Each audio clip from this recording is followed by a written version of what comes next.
अस्सलाम वालेकुम। आज हमारा टॉपिक विस्कोसिटी है। जैसे कि पिछले लेक्चर के अंदर हमने काइनेटिक मॉलिक्यूलर थ्योरी पढ़ी थी, इसी तरीके से आज का टॉपिक हमारा विस्कोसिटी है। क्योंकि हमारा चैप्टर नंबर 2 चल रहा है तो हम उसके अकॉर्डिंग अपने टॉपिक्स कवर करते जा रहे हैं।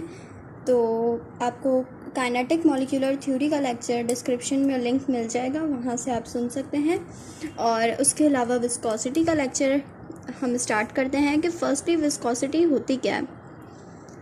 विस्कोसिटी एक ऐसी चीज़ है जो आप कह सकते हैं कि लिक्विड होती है लेकिन थिक, या आप इसको कह दें सेमी सॉलिड। ना कि सॉलिड होती है ये एकदम, और ना कि बिल्कुल लिक्विड होती है। थिक लिक्विड इसलिए हमने इसको कहा है क्योंकि ये गाढ़ी होती है, सही है। इसके अलावा इसके अंदर हम क्या होता है हमारे पास कि अट्रैक्शन बिटवीन द मॉलिक्यूल्स को हम क्या कहते हैं, विस्कोसिटी। कैसे विस्कोसिटी ये कैसे हुआ, कैसे इसको हम इस तरीके से कह सकते हैं कि अगर हमने ये एक कंटेनर लिया है, फॉर एग्जांपल ये कंटेनर है वाटर का, और सेम हमने एक कंटेनर लिया है हनी का। जैसे हर चीज़ की प्रॉपर्टीज़ डिफरेंट होती हैं, वैसे ही हनी और वाटर की प्रॉपर्टीज़ भी डिफरेंट होती हैं। वाटर आपको बिल्कुल इजीली, अगर आप उसको वाटर को थ्रो करते हो कहीं भी, तो क्या होगा, इजीली गिर जाएगा। लेकिन अगर आप हनी को गिराते हो तो वो थोड़ा सा टाइम लेगा, स्लोली गिरेगा, फ्लो इसका स्लोली होगा। इस स्लोली फ्लो को हम क्या कहते हैं, यहाँ पे हम लिख लेते हैं पहले। फ्लो slowly are called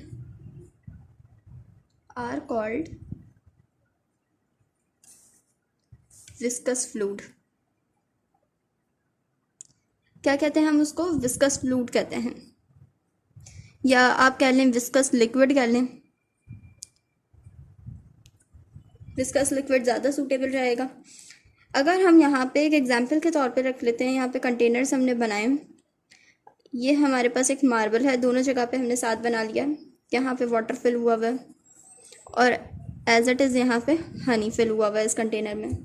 अगर इस मार्बल को आप नीचे थ्रो करते हैं तो वाटर के अंदर ये फ़ौरन से नीचे हो जाएगा।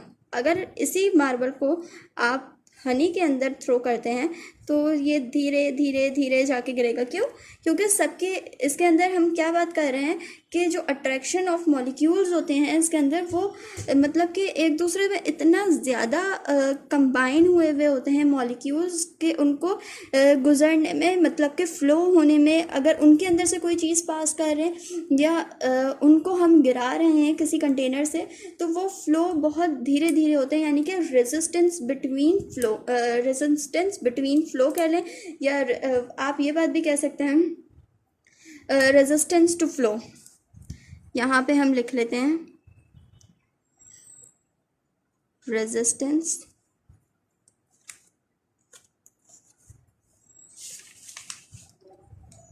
To flow. इसके अलावा इसके अंदर हमारे पास ये होता है कि साथ में inter molecular attraction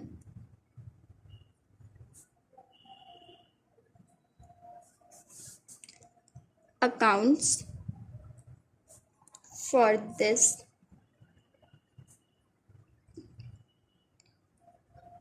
behavior of liquid। ये कंटेनर लिया,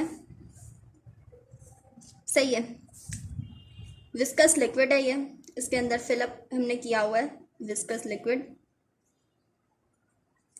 यानी कि हनी लेना है, ठीक है। कोई भी कंटेनर होगा, कोई भी लिक्विड होगा, ज़ाहिर है मॉलिक्यूल्स तो होंगे, या कोई भी सॉलिड, कोई भी स्टेट होगी, मॉलिक्यूल्स के बगैर तो कोई भी चीज़ नहीं होती है। ये हमने बना लिए हैं मॉलिक्यूल्स।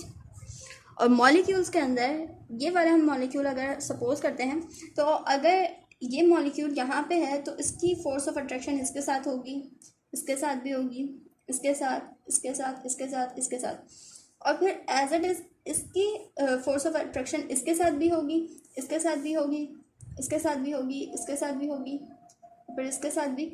इसी तरीके से ये एक दूसरे से इतना मतलब अट्रैक्शन होती है इनके मॉलिक्यूल्स के बीच में, तभी हम इस फोर्स को कहते हैं इंटरमॉलिक्यूलर अट्रैक्शन। और क्या होता है कि इस तरीके से ये बहुत ज़्यादा ये कह सकते हैं हम कि बहुत ज़्यादा बल्कि लिक्विड होता है और इस तरीके का होता है।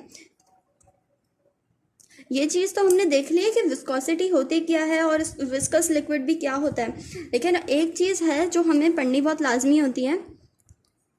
जो लिक्विड्स हमारे पास होते हैं, ये जो विस्कस लिक्विड होते हैं, विस्कोसिटी जिन लिक्विड्स में होती है वो स्ट्रॉन्गर, उनके अंदर अट्रैक्शन ऑफ फोर्स होती है। क्यों? उनकी विस्कोसिटी क्या होती है? ग्रेट होती है, यानी कि उसकी विस्कोसिटी भी बहुत स्ट्रॉन्ग होती है। लेकिन अगर उनको हम हीटअप कर देते हैं, उनके हीटअप करने से क्या होता है, जो फोर्स ऑफ अट्रैक्शन होती है, इंटरमॉलिक्यूलर अट्रैक्शन होती है उनके बीच में, वो लूज़ हो जाती है। तो उसको हम थोड़ा सा इसी तरीके से लिख लेते हैं कि liquid that have stronger intermolecular attraction have greater viscosities